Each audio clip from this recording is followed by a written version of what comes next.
Baik hadirin sekalian, perkara yang paling penting dalam kehidupan manusia adalah perkara iman. Tidak ada perkara yang lebih penting daripada iman. Nah, ini harus kita pahami, Pak. Tidak ada perkara yang lebih penting daripada iman. Iman itu lebih penting daripada sholat, zakat, puasa, haji, umrah. Orang kalau imannya salah, Pak, maka sholatnya nggak diterima, zakatnya nggak diterima, hajinya nggak diterima, bangun masjidnya nggak diterima. Kalau iman kita rusak, maka seluruh amal kita rusak. Paham, Pak?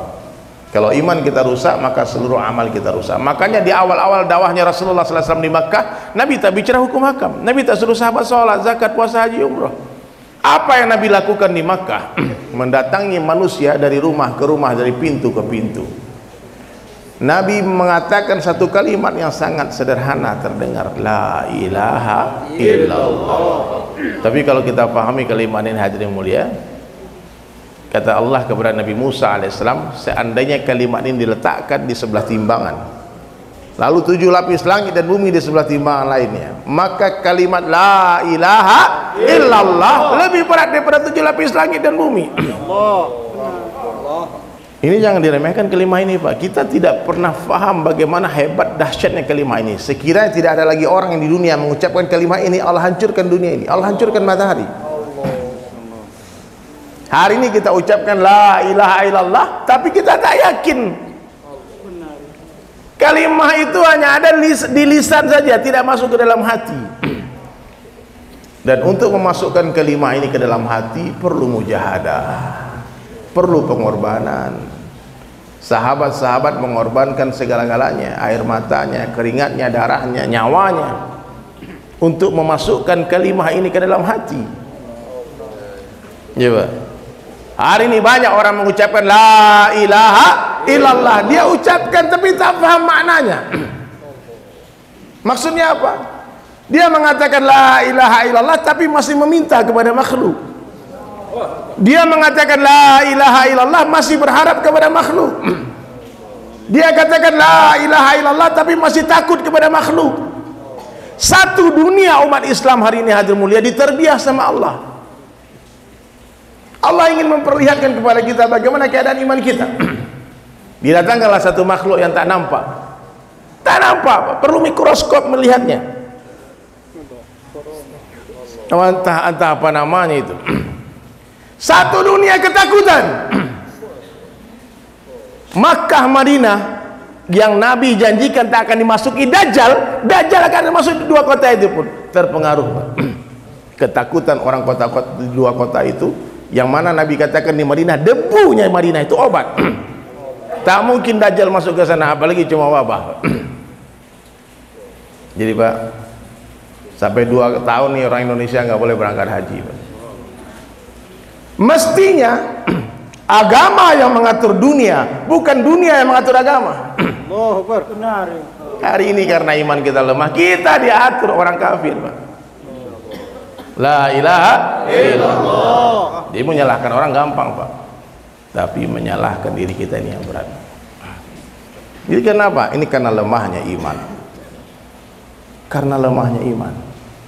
Takut mati, takut miskin, takut ini, takut itu. Saya pernah dengar satu cerita hadirin mulia dari Masyaikh tentang seorang kiai, seorang maulana yang kedatangan seorang santri. Satu orang calon santri hadirin mulia datang kepada maulana tadi. Dia bilang, "Maulana, angkat aku menjadi muridmu." Dan ternyata kiai tadi sudah melatih 1 ekor burung beo selama berbulan-bulan atau mungkin bertahun-tahun, wallahu alam, sampai burung beo tadi pandai bicara. Burung beo tadi pandai bicara. Apa yang dilatih sama kiai tadi? Sebuah kalimat, hati-hati, hati-hati, pemburu datang, dia tebar umpan, jangan dimakan. Coba, Pak, ikuti kalimat ini, Pak. Hati-hati, Hati-hati, pemburu datang, dia tebar umpan, jangan dimakan.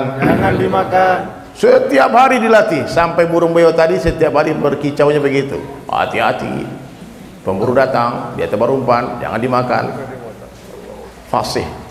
Satu hari kiai tadi terlepaskan burung beo tadi ke kerumunan burung beo di dalam hutan. Sampai hadirin mulia burung beo tadi pun berkicau yang aneh, hati-hati, pemburu datang, dia tebar umpan, jangan dimakan. Didengarlah sama kawanan burung beo. Akhirnya satu hutan kicaunya seperti itu. Hati-hati, pemburu datang, dia tebar umpan, jangan dimakan. Lalu kiai tadi memberi syarat kepada santrinya, baik, kalau kamu memang benar ingin belajar kepadaku di sini, satu syaratnya, kamu lihat itu sangkar burung kosong. Coba kau pergi ke hutan, tangkapkan satu ekor burung beo kepadaku dan bawa kepadaku. Kata santri tadi, kata calon santri tadi, oh jangankan satu ekor, 100 ekor kau ambil kan, kau carikan. Jadi hadirin sekalian, disiapkanlah umpan, kemudian jaring. Maka anak muda tadi pergilah ke dalam hutan, dan ketika dia lihat ada kerumunan burung beo, dia mendekat. Ternyata terdengar kicauan burung beo tadi. Hati-hati, pemburu datang, dia tebar umpan, jangan dimakan. Dia langsung bilang, wah kurang ajar memang benar. Ternyata kedatangan saya sudah diberitahu sama Pak Kiai. Lalu dia lari lagi ke pesantren dan dikatakan, Kiai, mohon maaf Pak Kiai, saya sangat memuliakan antum, tapi kalau begini caranya berarti sama saja antum tidak mau mengangkat saya jadi murid. Kenapa kau marah-marah? Itu burung beo satu hutan sudah tahu kedatangan saya. Bagaimana mungkin saya bisa menangkap satu ekor dari mereka? Kalau nggak terima saya jadi santri, bilang saja, kata. Jangan marah-marah dulu, jangan gampang emosi kamu. Apa kau sudah tebar umpan? Percuma kan? Dia udah tahu. Coba sekarang ke sana dulu, coba kau tebar umpan. Coba dulu. Dia balik lagi ke hutan hadirin mulia, dia tebar umpan. Ternyata seluruh burung beo yang berkicau tadi terbang memakan umpan tadi. Itulah tamsilan orang yang hanya mengucapkan la ilaha illallah di lisan, tak masuk ke hatinya. Tak ada manfaatnya kalimat itu. Saya pernah keluar di Bhopal, India, dapat karguzari lucu. Ini kisah nyata. Bismillah. Antum pernah ke Mewat? Yang pernah ke Mewat pasti tahu keadaan Mewat. Yang belum pernah nanti niat ke sana nanti. Mewat itu satu kota di India, di Nizam, di Delhi, dekat Delhi hadirin mulia, yang sampai hari ini masih dijaga sama Allah. Di tempat itulah bermulanya Syekh Maulana Muhammad Ilyas Al-Kandahlawi memulai usaha tabligh. Dan orang Mewat ini nggak nonton TV, nggak nonton YouTube, nggak nonton Instagram, nggak nonton apa-apa. Sampai hari ini rumah mereka itu kalau ada antena itu aib. Mereka terjaga. Anak-anak mereka hafiz Quran. Jadi beberapa puluh tahun yang lalu hadirin sekalian, orang Mewat tadi pergilah ke India, ke New Delhi, mau ke markas Nizamuddin. Di kampungnya tidak ada lapangan bola. Di kampungnya orang Mewat tadi tidak ada lapangan bola. Maka dia lihat ketika masuk kota, di tanah lapang anak-anak kecil berlari-lari mengejar bola, kemudian menendang bola dengan sekuat tenaganya. Lalu dia berdiri di pinggir lapangan bola tadi dan dia bersedih aja, kasihan lihat bola tadi.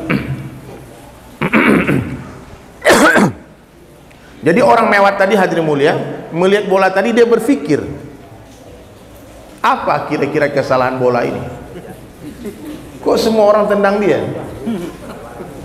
Dia mikir terus, Pak. Kira-kira dosa apa yang dibuat oleh bola ini sehingga semua orang bersemangat berlari-lari menendang dengan sekuat tenaga, menyundul dia. Tiba-tiba lagi berpikir, bola tadi terbang ke arah dia. Maka ditangkap sama orang Mewat tadi, orang kampung tadi, Pak. Pas ditangkap dipeluk bola tadi, nggak dikasih sama orang-orang main. Dia pikir, apa salahmu nih? Hah? Lalu dia baru dapat jawaban, oh ini rupanya salah, kau terlalu ringan.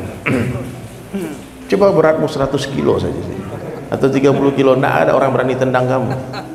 Ini terlalu ringan bola ini. Begitulah keadaan umat Islam hari ini. Ringan tanpa kalimah. Coba bayangkan kalimah yang beratnya lebih berat daripada 7 lapis langit dan bumi masuk ke hati umat Islam. Siapa yang berani menendang kita? Coba tendang, patah kakimu. Coba sundul, pecah kepalamu. Hari ini umat Islam disembelih di mana-mana, dihinakan di mana-mana, difitnah di mana-mana. Benar. Iya Pak, buka, open your eyes, buka mata. Lihat keadaan umat Islam di mana-mana. Terhina. Idza azamat ummatid dunya. Kalau umatku sudah mengagung-agungkan dunia, Allah cabut dari mereka kehebatan Islam. Kita banyak terhina. Seperti buih di tengah laut, di pinggir laut, di laut. Terombang-ambing. Nah, maka usaha tabligh ini, hadirin mulia, usaha dakwah ini adalah usaha untuk memasukkan kalimah dari lisan ke dalam hati. Memasukkan kalimah la ilaha illallah ke dalam hati. Apabila kalimah masuk ke dalam hati, tak ada lagi rasa takut. Tak ada lagi rasa takut. Seorang sahabat namanya Rabi' bin Amir radhiyallahu anhu diutus sama Sa'ad bin Abi Waqqas untuk berdakwah kepada raja kafir Rustum. Mau perang besar ini. Orang kafir menyiapkan 200.000 tentaranya. Umat Islam datang dipimpin oleh panglima perangnya Sa'ad bin Abi Waqqas radhiyallahu anhu. Lalu musyawarah sebelum peperangan esok harinya, diutus satu orang utusan menghadap Rustum, seorang raja yang zalim, yang jahat. Lalu ditanya, siapa yang siap berangkat ke raja sana? Seorang sahabat miskin, tak punya baju pun tak punya.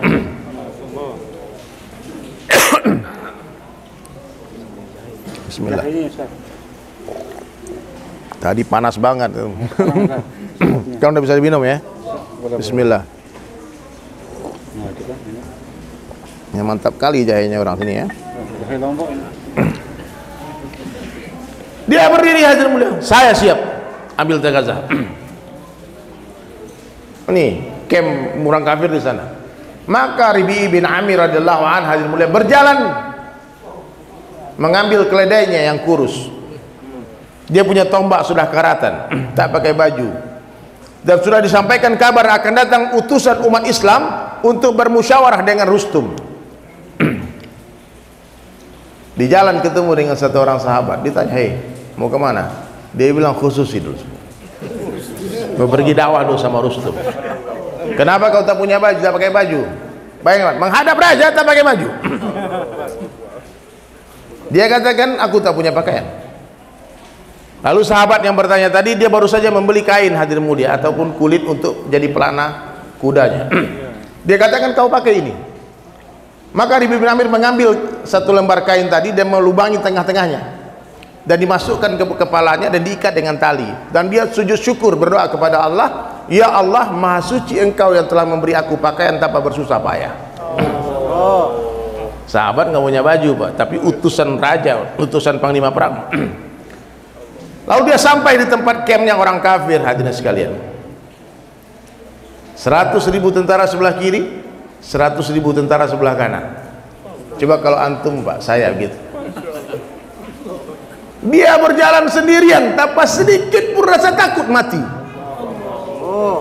Sahabat-sahabat mencintai mati melebihi orang kafir mencintai dunia. Karena mereka betul-betul faham, hadirin, dunia bukanlah tempat tinggal, tapi dunia tempat meninggal. Dunia bukanlah tempat tinggal kita, tapi dunia adalah tempat yang akan kita tinggalkan. Sesampainya di sana, hadirin mulia, disangka sama Rustum ini yang datang siapa? Seorang jenderal besar dengan baju perangnya. Ternyata seorang sahabat dengan baju yang diikat tali. Terus dia lihat, Rabi' bin Amir pun menatap dia tanpa ada sedikit menundukkan kepalanya. Terus ditanyakan, "Hai kamu orang Arab, kenapa kau jauh-jauh datang tinggalkan kampungmu, tinggalkan anak istrimu ke sini?" Apa jawaban Rabi' bin Amir? "Ma ji'na ilaikum." Bukan aku yang datang ke sini, Allah ta'asana ilaikum. Allah yang mengantar aku ke sini untuk membebaskan kamu dari penghambaan kepada manusia menjadi hamba Allah, untuk memerdekakan kamu dari sempitnya dunia kepada lapangnya akhirat. Gemetar itu Pak Rustum. Terus kata Rustum, "Kau ini ibarat seekor musang yang masuk ke kebunku dalam keadaan kurus. Lalu kau memakan semua apa-apa tumbuhan di kebunku, ya, dan badanmu pun membesar. Kau masuk di lubang yang kecil dan ingat, kau tak akan bisa lagi keluar dari sini. Dia katakan, kau akan binasa. Apa kata Rabi' bin Amir? Kita lihat besok. Tak takut, Pak. Ayolah, kalau begitu perang. Dan dia pergi. Sahabat yang miskin mampu menggetarkan tiang-tiang kerajaan Kisra. Itu Kisra apa Persia sih? Siapa yang tahu kisah itu? Antara dua itulah kerajaan terbesar di dunia. Sahabat yang miskin. Mereka dulu 124.000 orang hadirin mulia, tapi menaklukkan dunia. Kita hari ini 1,5 miliar, dihinakan dunia. Ya, Pak. Apa kita hanya bisa mengeluh gimana caranya? Aduh kita hina. Nah, sekarang saatnya kita wake up. Itu slogannya Syekh Ilyas itu apa? Oh Muslim, be a Muslim. Wake up, bangun. Hai orang Islam, jadilah orang Islam. Syekh Ilyas datang kepada orang Mewat mengatakan, hei orang Mewat, kalian nanti bapak-bapak boleh tanya-tanya cerita tentang Mewat itu. Memang tidak layak dalam berdakwah, tapi teruslah berdakwah. Teruslah berdakwah. Insya Allah asbab dakwah kalian Allah akan hantarkan orang-orang yang layak. Saya orang bodoh, Pak, bukan pesantren. Kurang lebih 20 tahun lalu di Bali, di Kuta, saya ketemu satu orang kait, Pak. Rambut panjang, gayanya gaul, oh rock and roll, ngomong Inggris aja, Pak. Saya ajak ngomong agama, dia debat saya, Pak. Oh panjang perdebatan kami, Pak. Wah, begini rupanya orang Lombok ini ilmunya ya. Yang premannya aja kayak gini ilmunya, apalagi yang kiainya, yang tuan gurunya. Lalu saya ajak 3 hari, dia bantah saya lama-lama. Akhirnya kalau kuasa Allah keluarlah 3 hari ini kawan kita ini, ya, orang Lombok keluar 3 hari, nangis 3 hari. Saya nggak tahu dia dulu ternyata pernah mondok pesantren belasan tahun, Pak. Bahasa Arabnya kayak orang Arab, bahasa Inggrisnya kayak orang bule. Ini orang hebat. Lalu keluar 40 hari, keluar 4 bulan, kemudian berapa tahun kemudian hilang dalam pandangan, nggak tahu kemana, muntaber, Pak, mundur tanpa berita dari Bali. Hilang dia. Ternyata pulang kampung ke Lombok. Setahun nggak ada kabar, 2 tahun nggak ada kabar, 3 tahun nggak ada kabar, 4 tahun nggak ada kabar, mungkin 10 tahun lebih nggak ada kabar. Tiba-tiba berapa tahun yang lalu datang ke rumah saya, Pak, sudah punya pesantren. Masya Allah. Jadi qori, jadi tuan guru disegani, dan mungkin saya hafiz Quran. Namanya tuan guru Muhammad Nur Hadi. Antum kenal orang? Ya, ada orang. Kalau antum ketemu orangnya, ambil barokah, Pak, orang soleh. Hah? Kita jauh-jauh bekerja. Jadi hadirin sekalian, berkali-kali, Pak, saya punya pengalaman dakwah. Saya orang bodoh, tapi asbab dakwah saya ketemu orang alim, orang yang layak dalam berdakwah. Kami pernah keluar 3 hari sama Ustaz Nur Hadi di Bedugul. Saya masih ingat, dia baru pertama keluar, dia baru berapa kali keluar 3 hari. Tiba-tiba ada orang yang nggak suka tablik. Dia tanya saya dalil-dalil tentang ilmu agama. Saya bilang biar murid saya yang jelaskan. Dia yang jelaskan pakai bahasa Arab, Pak. Orang tuh lihat saya, ini muridnya kayak gini, gimana gurunya? Nah, itu gitu.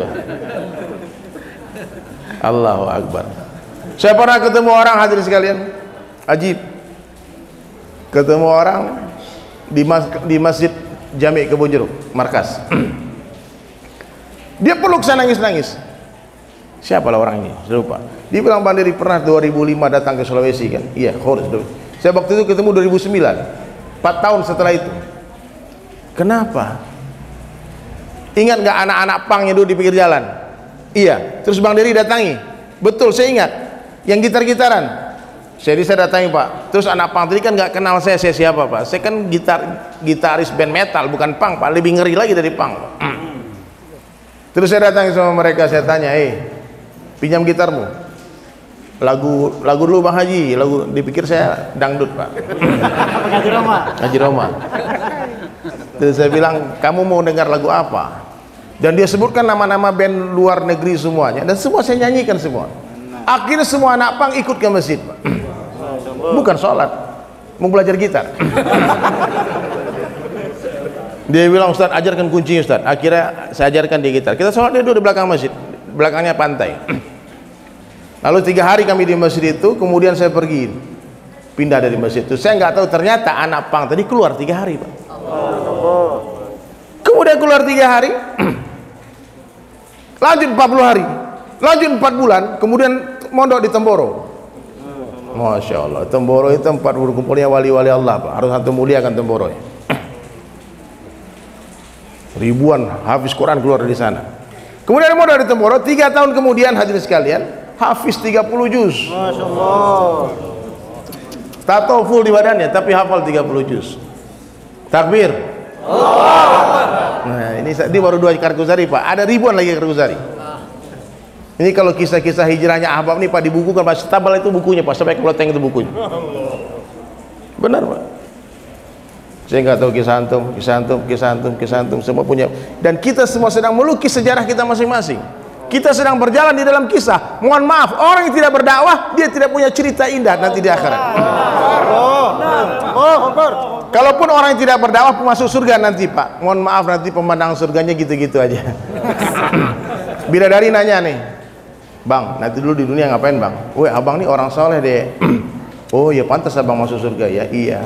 Kemana aja? Rumah, toko, masjid, sawah, rumah, toko, masjid, sawah, terus mati. Abang nggak maksiat deh, ada abang nggak mabuk, abang nggak zina. Oh abang, oh. Kata bidadari, oh. Tapi kalau dai masuk surga, abang di dunia ngapain lo, Bang? Wih, abang nih keliling dunia deh. Kemana? Amerika. Lah emang abang bisa bahasa Inggris? Nggak bisa deh. Terus lucu gitu. Terus gimana kalau orang ngajak bahasa Inggris? Dia yes, abang yes juga deh. Dia no, abang no juga. Oh gitu, Bang. Terus kemana ya? Ke Jepang. Nanti abang naik gunung deh, guling-guling di gunung. Oh luka-luka. Aduh kasihan sayang. Gila, tambah mesra. Tambah mesra, Pak. Jadi orang dakwah ini indah nanti ceritanya. Amin. Semoga semua pergi dakwah nanti. Amin. Kenapa hari muda? Ada 2 kabar gembira, Pak, dari Rasulullah. Yang pertama, la nabiyya ba'da. Setelah aku nggak ada lagi nabi. Rasulullah itu penutupnya pintu kenabian. Pintu kenabian telah tertutup dengan wafatnya baginda Rasulullah sallallahu alaihi wasallam. Yang kedua, kerjaku kata Nabi menjadi kerja umatku.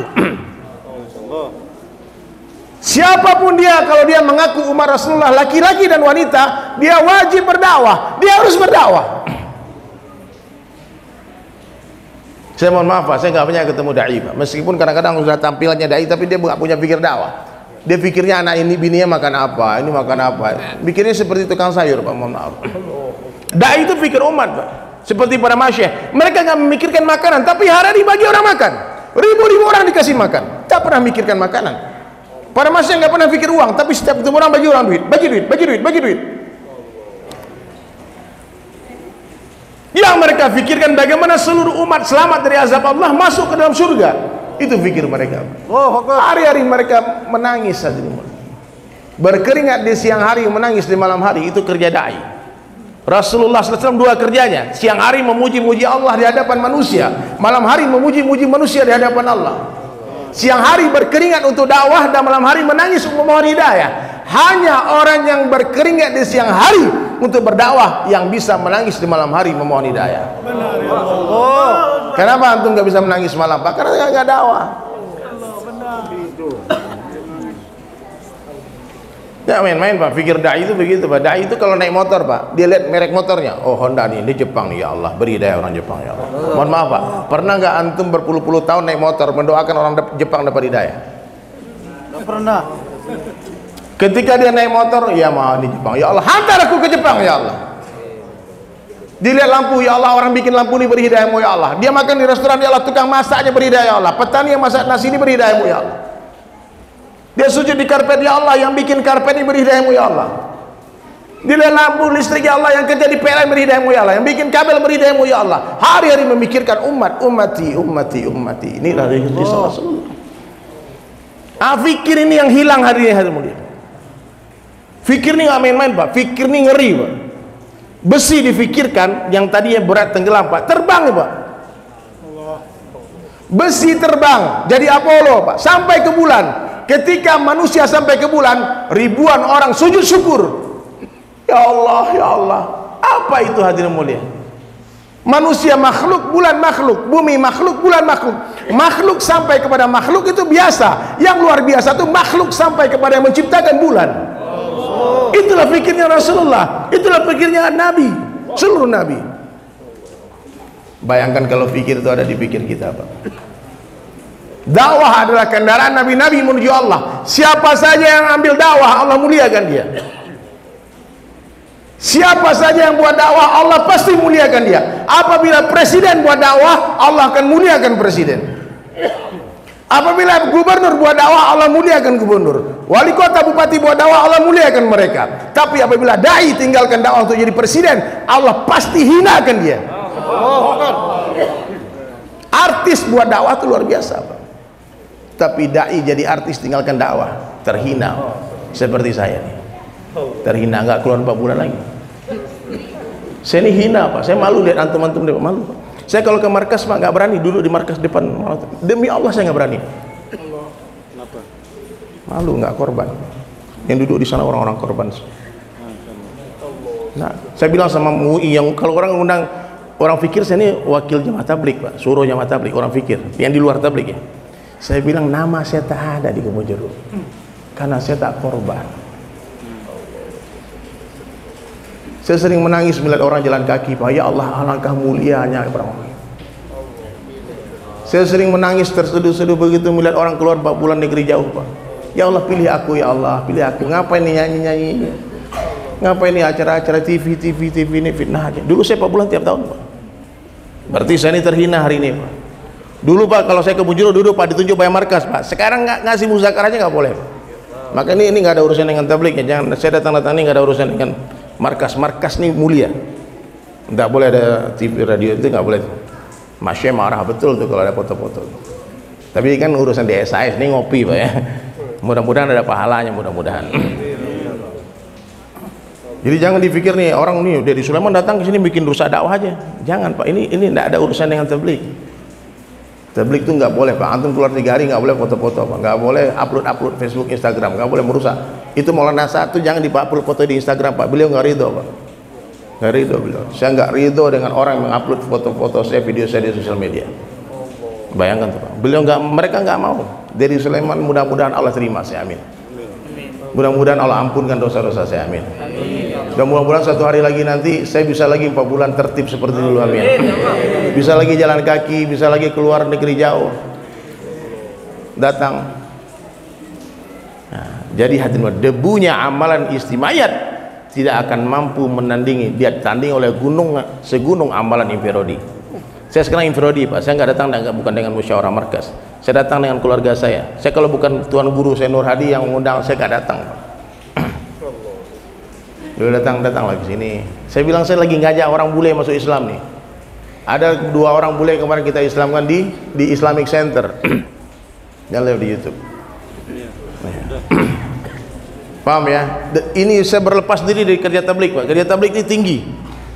Yang saya buat nih, Pak, ini main-main aja, Pak. Serius, ini main-main, hiburan aja. Kalau saya sudah sungguh-sungguh dakwah, nggak ada lagi nih, nggak ada Instagram, nggak ada lagi artis-artisan seperti para masyayikh kita. Mereka orang-orang yang tak terkenal di bumi, tapi saya yakin mereka dikenal di langit. Antum mungkin tak terkenal di dunia, Pak. Saya yakin antum jauh lebih mulia dari saya, Pak. Jauh.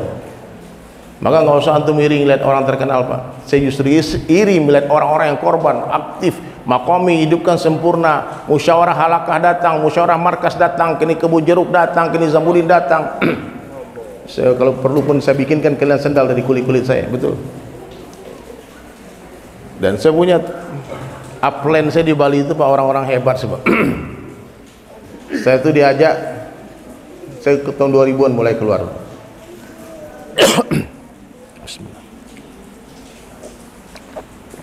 Diajak sama satu orang anak pantai, namanya Madi Joni, Pak. Dia nggak pernah ngaji, Pak. Saya tahu dia, saya teman sama dia sejak pertama sampai di Bali. Saya kenal dia, Pak. Alif bata sampai ya nggak hafal. Tiba-tiba keluar 3 hari dakwah sama saya, Pak. Saya begini pesantren 3 tahun, Pak. Pernah sanawiyah dulu di Padang Panjang. Bisa lah ngaji sedikit-sedikitnya meskipun metal. Saya bilang, Madi, kamu nggak dakwah sama saya. Tapi satu kalimat dia waktu itu terkesan di hati saya. Ri, dia satu-satunya orang di dunia yang manggil saya Ri, Pak. Sebenarnya saya kan Der, kayak ini Ri, Pak. Dia Ri aja sini. Entah dari mana itu dapat Ri itu. Ri. Saya tuh bukan kesini datang ke tempat ente antum nih pakai bahasa Padang, bukan mengajak ikut saya, tapi ikut Allah dan Rasulnya. Oh, kalau ikut Allah dan Rasul saya mau, tapi kalau ikut antum saya yakin tersesat. Ini bisa ngaji. Subhanallah. Akhir datang lagi orang-orang yang aneh-aneh, orang-orang yang saya kenal dulunya enggak karu-karuan kehidupannya, jahiliyah. Tiba-tiba hadirinlah datang bicara kebesaran Allah, bicara dari hati, berkhidmat, merayu saya untuk keluar jalan Allah 3 hari. Salah satu yang saya namanya Marwandi, saya sering cerita tentang dia. Marwandi ini sekarang sudah 25 kali 4 bulan berturut-turut. Sekarang lagi di Serbia, Pak.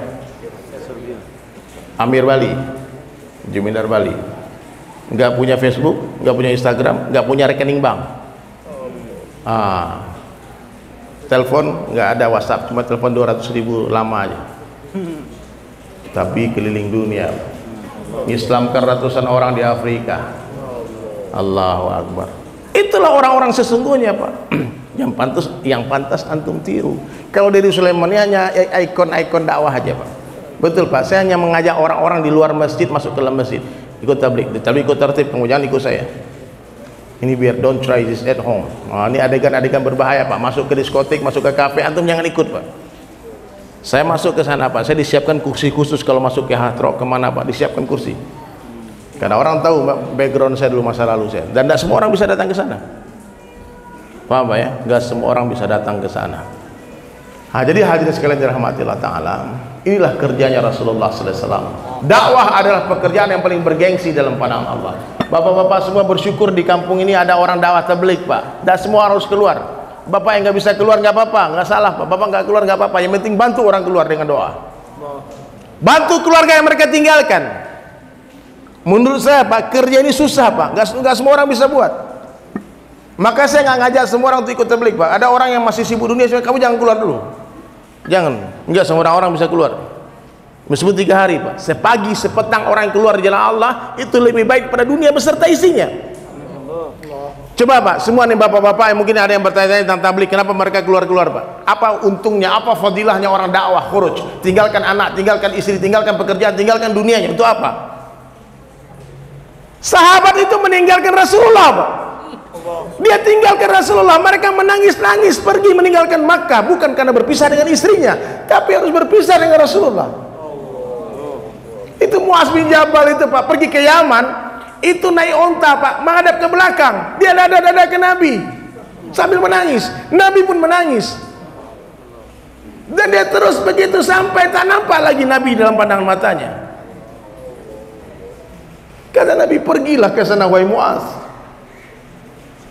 Nabi peluk Sayyidina Muaz bin Jabal radhiyallahu anhu, katakan, hai Muaz, aku mencintaimu, Muaz. Muaz sudah tahu ini pasti disuruh pergi keluar nih. Pasti suruh keluar. Tahu antum kapan jamaah tabligh pertama dikirim Nabi? Jamaahnya Mus'ab bin Umair radhiyallahu anhu. Itulah rombongan tabligh pertama yang dibentuk Nabi, pergi berdakwah ke Madinah diam-diam. Enggak bawa pedang, bawa makanan, merayu-rayu, bawa bekal biasa orang-orang Madinah. Kemudian tertaskilah 70 orang kurang lebih orang Madinah, dibawa diam-diam ke Makkah, berjumpa dengan Rasulullah, diajarkan agama. Kemudian 70 orang bergerak diam-diam sampai ada 1.500 orang Madinah masuk Islam. Setelah itu pindah markas dari Makkah ke Madinah. Pindah markas itu, Pak, hijrah yang kita sebut dengan hijrah. Jadi kalau orang bilang tabligh ini mau di-ban di Saudi Arabia, Pak, mana orang bisa nge-ban tabligh, Pak? Tabligh ini amalan, bukan organisasi, nggak ada benderanya, nggak ada struktur organisasinya. Siapa yang bisa satu pergerakan yang menggunakan dana sponsor itu semua bisa dibukukan, Pak, semua dihentikan. Dan satu-satunya pergerakan di dunia yang tak akan pernah bisa dihentikan siapapun hanyalah pergerakan yang menggunakan harta dan diri masing-masing. Allah. Kalau ini ada sumber dari dananya, sumber orang kayanya yang membiayai tabligh bisa dihentikan rekeningnya. Sekarang orang tabligh nggak punya rekening bank. Kamu blokir apa? Rekening bank nggak ada. Kayak Doraemon, uangnya di sini nih. Ada baju kaos Pak, dikasih slash ratingnya. Hah? Nggak bisa, kerja ini dihentikan Pak. Siapa yang bisa menghentikan tabligh? Nggak bisa. Kalau ada orang memusuhi kita, sebetulnya dia tidak berperang dengan kita, dia sedang berperang dengan Allah. Nabi Musa alaihissalam tak pernah tampar Fir'aun. Siapa yang menghancurkan Fir'aun? Allah. Di mana dibenamkan? Di Laut Merah. Nabi Ibrahim tidak pernah menghajar Namrud. Allah hantarkan seekor nyamuk yang sudah rusak sebelah sayapnya untuk menghancurkan Namrud laknatullah alaihi. Jadi Allah kalau mau menghancurkan orang-orang jahat Pak, cukup dengan seekor nyamuk yang sudah rusak sebelah sayapnya. Nggak perlu nuklir, nggak perlu bom, nggak perlu senapan, nggak perlu rame-rame, nyamuk. Maka kesalahan terbesar umat Islam hari ini menafikan Allah. Umat Islam hari ini, saya terkesan kalau Pak Cecep Firdaus rahmatullah alaihi, semoga Allah lapangkan kubur beliau. Dia setiap bayan pasti mengatakan, siapa saja yang menganggap Islam tersebar dengan harta, siapa saja orangnya yang mengatakan Islam tersebar dengan harta, maka orang itu adalah musuhnya Allah. Kalau ada orang yang mengatakan Islam tersebar dengan kekuasaan, maka dia adalah musuhnya Allah. Islam itu tersebar dengan kudratnya Allah, dengan bantuan gaibiyah, dengan kekuatan imannya para sahabat radhiyallahu anhu. Di perang Badar, 313 orang sahabat tidak punya senjata, tidak punya uang, tidak punya apa-apa, banyak tak beralas kaki, datang ke Badar hanya untuk mengambil air. Ternyata dihadang oleh orang kafir Quraisy, ribuan orang dengan senjata yang lengkap. Siapa yang menang? Di Badar. Para sahabat Badar. Kekuatan apa yang mereka miliki hari itu? Kekuatan iman yang sempurna kepada Allah dan Rasulnya. Tidak ada kekuatan di dunia melebihi kekuatan iman. La ilaha illallah. Ini usaha hadirin mulia. Berapa orang masyayikh ulama di India waktu itu datang kepada Syekh Ilyas mengatakan, coba berilah nama gerakan ini, apa namanya? Dia katakan tidak ada namanya gerakan ini. Kalaupun aku harus memberi nama, aku akan katakan gerakan gerakan Arehna, perbaikan iman, usaha atas iman, itu namanya. Nah, jadi hadirin ini nggak ada namanya. Siapa yang menghentikan? Diusir di satu masjid, pindah ke masjid lain, diusir masjid lain, pindah lagi. Tidak ada masjid, akhirnya di bawah pohon. Iya. Jadi jangan terkesan. Kita bekerja dengan Allah, ya. Maka semua orang harus suka dengan kita. Ya. Makanya hadirin mulia, kita usaha atas sifat-sifat, karena Allah bersama dengan orang-orang yang memiliki sifat. Allah bersama dengan orang-orang yang memiliki sifat-sifat mulia. Ya. Maka ini kerja luar biasa, luar biasa. Jumpa siapa saja, di mana saja, kapan saja, besarkan Allah, agungkan Allah. Orang nggak perlu tahu siapa kita, mereka perlu tahu siapa Allah.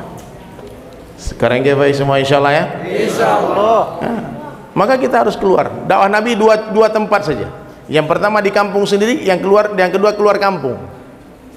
Mohon maaf nih ayah anda semua nih, seandainya wali-wali Allah, tuan guru kita dulu tidak berjalan Pak, tak sampai Islam di sini. Iya. Saya pernah dakwah di Cina Pak. Di Cina itu ada kuburan sahabat namanya Abu Waqqas, bukan Sa'ad bin Abi Waqqas ya. Banyak yang salah ngomong Pak. Abu Waqqas, saya tanya sama ulama di sana. Saya tanya bagaimana ceritanya, nggak ada di Hayatus Sahabah. Ternyata Rasulullah SAW mengirimkan rombongan dari Madinah berjalan kaki ke Cina. 6 tahun perjalanan Pak. Sekarang keluar 4 bulan jalan kaki, ditanya orang dalilnya mana Pak? Agama hanya untuk orang berakal sih Pak. Orang kalau nggak ada akalnya nggak paham agama. 6 tahun jalan kaki Pak. Sesampainya di Cina, kemudian dia dakwah mengislamkan orang Cina, dia balik ke Madinah lagi. 6 tahun perjalanan lagi. Jalur sutra, jalan kaki Pak, belum ada dulu pesawat. Sesampainya di Madinah, Rasulullah wafat.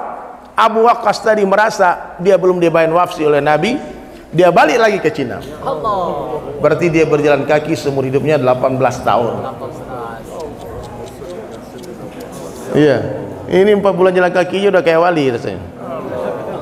Udah berubah cara jalan. Oh, ini 4 bulan jalan kaki nih. Jangan sombong, Pak. Jangan sombong. Banyak orang hadirin mulia. Saya terkesan ya hadirin mulia, Mas Syekh pernah bayankan tentang sebuah perkataan Syirina Ali karamallahu wajah. Apa kata Syirina Ali? Siapa saja yang yakin dengan kekuasaan, Allah pasti akan hinakan dia. Siapa yang yakin dengan harta, Allah pasti akan kurangkan hartanya. Gak pernah cukup. Sudah punya miliaran, kurang terus. Siapa yang yakin dengan ilmunya, Allah pasti sesatkan dia. Berapa banyak orang merasa alim sombong dengan ilmunya, Allah sesatkan dia. Aku ni alim, aku maulana, aku syekh, aku hafal Quran, kamu di mana? Kamu ada LCMA-mu? Tak ada, aku ada. Wah. Akhir sesat. Dan siapa yang yakin dengan akalnya, Allah pasti akan matikan akalnya. Hanya orang yang yakin kepada Allah Ta'ala saja yang tidak akan pernah Allah hinakan dia, tak akan dikurangkan hartanya, tak akan disesatkan dia, dan tak akan dimatikan akalnya. Yakinlah hanya kepada Allah saja. Allah kuasa, makhluk tak kuasa. Siapa makhluk selain Allah? Jibril itu makhluk. Jibril itu pernah diusir sama Nabi Ibrahim, Pak. Amirul Malaikat dinafikan. Jibril menawarkan bantuan, hai Ibrahim, minta tolonglah sama aku bantu kamu. Apa jawaban Nabi Ibrahim? Hasbunallah, cukup Allah bagiku, wa ni'mal wakil, ni'mal maula wa ni'mal nasir. Jadi hadirin sekalian, salah sekarang, come back to your Allah, kembalilah kepada Allah ya. Jangan lagi takut kepada makhluk. Keluarkan seluruh makhluk dari hati kita. Ma fi qalbi ghairallah. Di hati hanya Allah Ta'ala saja. Di hati hanya Allah Ta'ala saja. Istri jangan masuk hati, Bang. Iya, Pak. Marah dia. Ya mau dimarah gimana? Memang nggak boleh masuk hati. Istri di tangan saja. Jangan di hati. Tidak sampai ke hati. Disayang-sayang saja. Banyak orang takut kehilangan satu istri di dunia, Pak, tapi tak takut kehilangan berjuta bidadari di akhirat. Iya. Dunia di tangan, di hati jangan. Mobil di garasi jangan masuk hati. Ya, dunia di tangan, di hati jangan. Mobil di garasi jangan masuk hati. Ada lagunya itu di YouTube, nonton ya, jangan nanya di sini. Request ada aja tuh, suruh nyanyi lagi tadi. Yang semua mati itu gimana? Oh, yang semua mati itu nanti sebentar. Kalau habis lagu tuh habis selesai bayar langsung. Jadi hadirin sekalian, ada satu orang peneliti sejarah, Pak, orang bule, Pak, masuk Islam. Dia menulis artikel, orang Prancis dalam bahasa Arab, Ustadz Hadi. Dia tulis artikel, dia katakan, dia tulis tentang perbedaan sahabat dengan umat hari ini. Perbedaannya apa? Nah, liana sahabatul kiram, sesungguhnya para sahabat-sahabat mulia, wulidu ala dhuhril jamal, mereka lahir di atas punggungnya onta, wa matu ala dhuhril jamal, dan mati di atas punggungnya onta. Ini kinayah, ini hadas tamsilan, analogi. Beliau isyaratkan hadirin mulia bahwasanya kehidupan para sahabat habis di jalan Allah. Imam Malik rahmatullahi menghitung dari 124.000 orang sahabat Nabi yang meninggal di Jazirah Arab hanya 10.000 orang saja. 114.000 orang kuburannya bertebaran di seluruh dunia. Dan sekarang alhamdulillah persamaan kerja-kerja kita dengan kerja sahabat hari ini apa? Kuburan sahabat bertebaran di seluruh dunia. Sekarang kuburan ahbab sudah bertebaran di seluruh dunia. Ini mirip, Pak, persamaan, Pak. Dan ada satu orang Pakistan, Maulana, meninggal di Istanbul, Turki. Meninggal di Istanbul. Ulama Turki musyawarah di mana harus kita kuburkan orang ini. Setelah ditanyakan jamaahnya apa maksud kedatangan kalian ke sini, dia katakan karena Allah saja, untuk berdakwah, melanjutkan kerja Nabi. Ada saudaramu sini? Nggak ada. Ada keluargamu? Ada bisnis? Nggak ada. Kami datang dari masjid ke masjid mengajak manusia kepada Allah. Tidak ada intention lain. Maka ulama sana memutuskan sahabat orang Pakistan tadi dikuburkan di dekat kuburannya Abu Ayyub Al-Ansari radhiyallahu anhu. Dan di sana dituliskan orang ini datang ke sini dengan maksud yang sama dengan Abu Ayyub Al-Ansari. Jadi hadirin sekalian, nusrah gaibiyah Allah akan datang kepada kita. Kita bekerja dengan Allah. Terserah orang suka atau tidak suka, yang penting Allah suka. Allah suka saja, bekerja dengan Allah. Ciri-ciri orang ikhlas apa? dipuji nggak senang hati, dibully nggak sakit hati. Orang ikhlas tuh nggak bisa setan ganggu dia, Pak. Apalagi cuma orang yang ganggu dia. Setan nggak mampu mengganggu orang ikhlas. Orang ikhlas dipuji tak terbang, dicaci tak tumbang. Allahu Akbar. Ya. Nah, maka hadirin dirahmati Allah Subhanahu wa taala, penting kita memperbaiki iman kita. Dengan cara apa? Banyak-banyaklah aksiru min qauli la ilaha illallah. Jumpa siapa saja, di mana saja, katakan la ilaha illallah. Yang kedua, perbaiki jasad kita. Jangan remehkan sunnah, Pak. Pak, jangan remehkan sunnah. Kata almarhum Kiai Zeron, hadirin mulia rahmatullah alaihi, semoga Allah melapangkan kubur beliau. Sekecil-kecilnya sunnah itu lebih berharga daripada syurga. Kenapa? Karena sunnah kecintaan Allah, sementara syurga kecintaan nafsu kita. Qul in kuntum tuhibbunallaha fattabi'uni yuhibbukumullah. Kalau kalian betul-betul mencintai Allah, ikuti aku. Ini sorban sunnah. Jangan remehkan sorban, Pak. Tuan-tuan guru kita bersorban semua. Oh, kami di sini NW, Pak. NW bersorban. Kami di sini NU, Pak. NU Hasyim Asy'ari bersorban. Oh, kami Muhammadiyah, Pak, bersorban. Boleh, bukan nggak boleh nggak bersorban, boleh, silakan. Islam ini luas, Pak. Sorban itu fadilahnya 2 rakaat dengan bersorban lebih baik daripada 70 rakaat tanpa bersorban. Tapi bukan berarti ini tidak ada fadilahnya, ada fadilah juga. Pakai hitam boleh, pakai merah boleh, pakai putih boleh, pakai belang-belang boleh, bahkan tak pakai peci boleh nggak? Boleh. Yang nggak boleh itu sholat pakai helm. Ya ada polisi nih, Pak, nggak boleh. Iya ya. Selagi itu masih sesuai dengan syariat, silakan. Yang tak boleh menghina orang, menyalahkan orang, mengkritik orang. Kaidah dalam beragama ini apa? Kita saling menghargai, Pak. Yang berbeda itu sebetulnya cuma sudut pandang saja. Saya mengatakan ini angka 6, antum mengatakan dari saya berapa? 9. Apa kita harus pukul-pukulan gara-gara itu, Pak? Ini 6 loh, Bang. Itu 9. Ente ke sini, lihat dari sini. Oh, 6 ya. Anak kita, oh 9 ya. Pelukan kita. Enggak ada yang berbeda, Pak. Selama itu ahlus sunnah wal jamaah semua masuk surga. Mau tablik, mau nggak tablik, mau keluar nggak keluar, semua masuk surga. Amin. Amin. Ya. Orang NU semua masuk surga, orang Muhammadiyah semua masuk surga. Amin. Amin. NW semua masuk surga. Amin. Amin. Persis semua masuk surga. Amin. Amin. Salafi semua masuk surga. Amin. Amin. Ya. Tablik semua masuk surga. Amin. Amin. Kan enak, Pak, semua masuk surga, Pak. Kok antum suka ngeliat orang masuk neraka? Kenapa ceritanya, Pak? Iblis kan antum senang lihat orang masuk neraka, kamu masuk neraka kamu. Makanya hadirin mulia, dakwah ini ada ilmunya. Apa ilmu dakwah? Kepada orang lain sampaikan kabar gembira, kepada umat Rasulullah sampaikan berita surga, berita tentang neraka baca sendirian di malam hari, baru menangis kepada Allah. Sampai orang bagus semua bagus. Islam KTP mantap, Islam KTP keturunan tanpa pengorbanan mantap, syarat awal masuk surga. Saya belum sholat, Bang. Islam kan bagus, saudaraku. Begitu dai, Pak. Ini orang udah keluar 3 hari, udah keluar 40 hari, 4 bulan, ente pancung-pancung juga, Pak. Akhirnya dia lari, Pak. Amati aja laku lagi katanya. Udah keluar masih nggak dihargai. Udah dakwah masih dihina juga. Udah bangun masjid masih dibilang bid'ah, kafir, masuk neraka. Kan kurang ajar tuh, Pak. Itu kurang ajar, Pak. Ya. Dai itu sifatnya mulia, menyampaikan kabar gembira. Ingat, Pak, ada orang masuk surga gara-gara dosanya. Ada orang masuk neraka gara-gara pengorbanannya, gara-gara ibadahnya. Kenapa? Dosa itu bisa hilang dengan istighfar dan taubat, sementara pengorbanan kita bisa hangus dengan kesombongan dan riya. Makanya hadirin mulia, semakin banyak kita beramal, semakin kita merendahkan diri kita, tawadukkan hati. Kata ulama, tawaduk itu apa? Orang yang keluar dari rumahnya dan dia menganggap semua orang lebih baik dari dia, itu tawaduk. Ini orang-orang tua saya nih, yang bersandar yang jauh-jauh, yang tua-tua itu, Pak, itu lebih baik dari saya semua. Kenapa? Saya wajib memuliakan orang tua. Kenapa? Karena hari lahirnya orang tua ini lebih dekat dengan hari lahirnya Rasulullah ketimbang saya. Saya wajib memuliakan mereka karena kedekatan mereka dengan Rasulullah. Meskipun cuma lebih tua 1 detik, Pak. Ya. Karena orang-orang tua ini lebih duluan beramal soleh dari saya, pasti pahala mereka lebih banyak daripada pahala saya. Tapi kalau melihat anak muda katakan adik-adik itu lebih baik dari saya, kenapa? Saya lebih duluan bermaksiat daripada mereka, pasti dosa saya lebih banyak daripada dosa mereka. Letakkan diri di bawah rumput.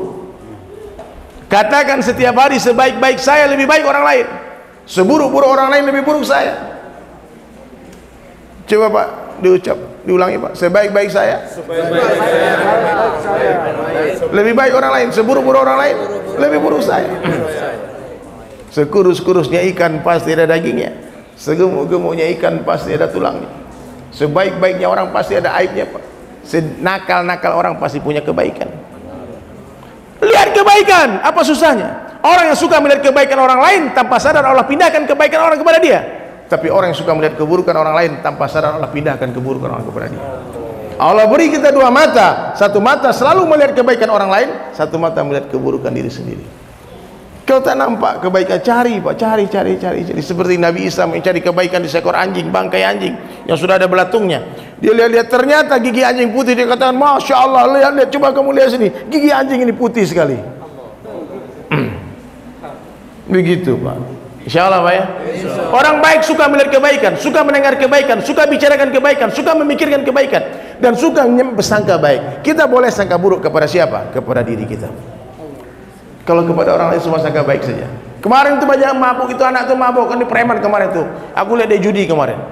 Tunggu dulu, itu kemarin kan. Siapa tuh tadi malam dia bertaubat. Tadi malam dia menangis. Seketika dia menjadi kekasih Allah. Kita nggak pernah tahu Pak. We never know. Saya pernah Pak berdakwah ke satu orang Jerman Pak, di Bali. Berdakwah ke satu orang Jerman. Setiap dakwah dia katakan, I don't like Islam. Islam teroris, monster, Islam radikal. Bikin emosi Pak. Tapi saya sabar sih. Saya bilang, no, Islam is not like that, brother. You look at me, full of love, cinta semua.